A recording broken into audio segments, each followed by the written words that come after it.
Going to revise our topic permutation and combination. Permutation and combination, yeah.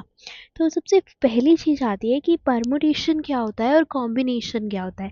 Permutation जो है वो arrangement और selection दोनों के लिए यूज़ किया जाता है, लेकिन कॉम्बिनेशन जो है वो सिर्फ सिलेक्शन के लिए यूज़ होता है।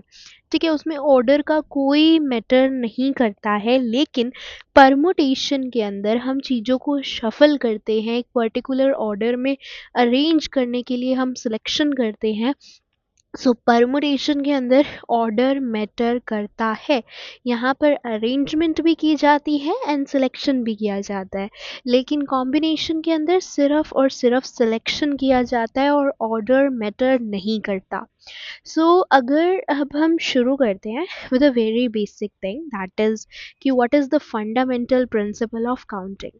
तो अगर आपको किसी भी चीज़ को काउंट करना है, सो यू कैन इधर ऐड दोज थिंग्स और इधर you can multiply those things. तो ऐड करने वाले काम को, like when we add the things, तो वो बहुत सारी हो जाती हैं। अगर आपको 2 को 9 टाइम्स ऐड करना है, so you have to write a lot. Instead of that we use multiply, 2 into 9 that's 18, right.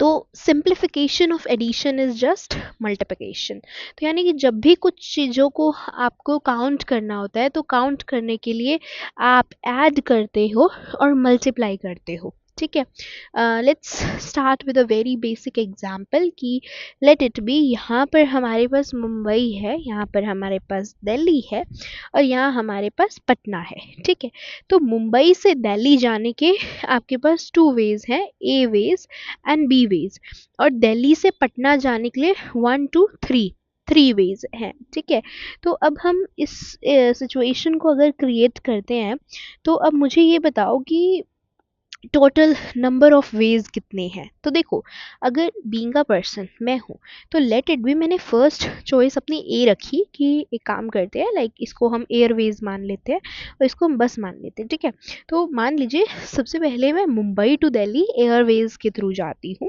और आगे फिर मैं फर्स्ट रोड को चूज़ करती हूँ। So this is my first choice. Another I can do is कि मैं मतलब बस के थ्रू जाती हूँ। ठीक है, और देन अपना फर्स्ट वे चूज़ कर लेती हूँ।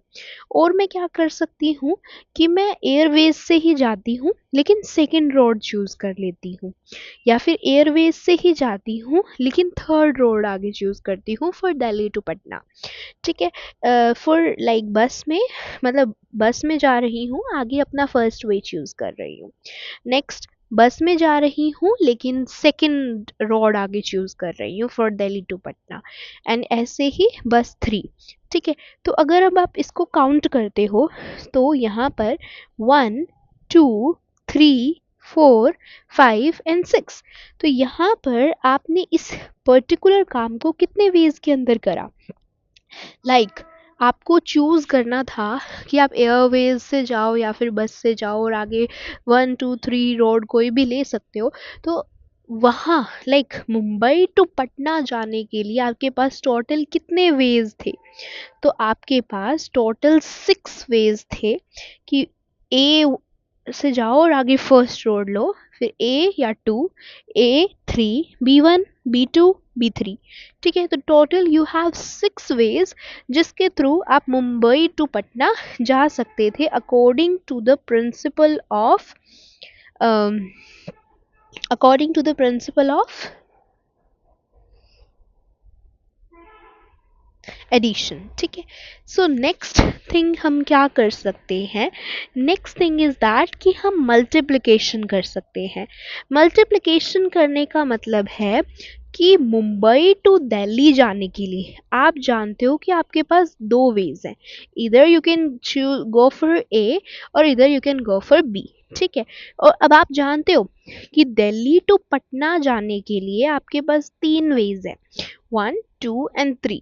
तो अब इस 2 वेज यहाँ पे और 3 वेज यहाँ पे, इनको मल्टीप्लाई कर दो, तो आपके पास टोटल 6 वेज हो जाएंगे to reach from Mumbai to Patna. Got it? दो वेज यहाँ पे थे, तीन वेज यहाँ थे, you just multiply them and you got कि there are 6 ways to reach from Mumbai to Patna.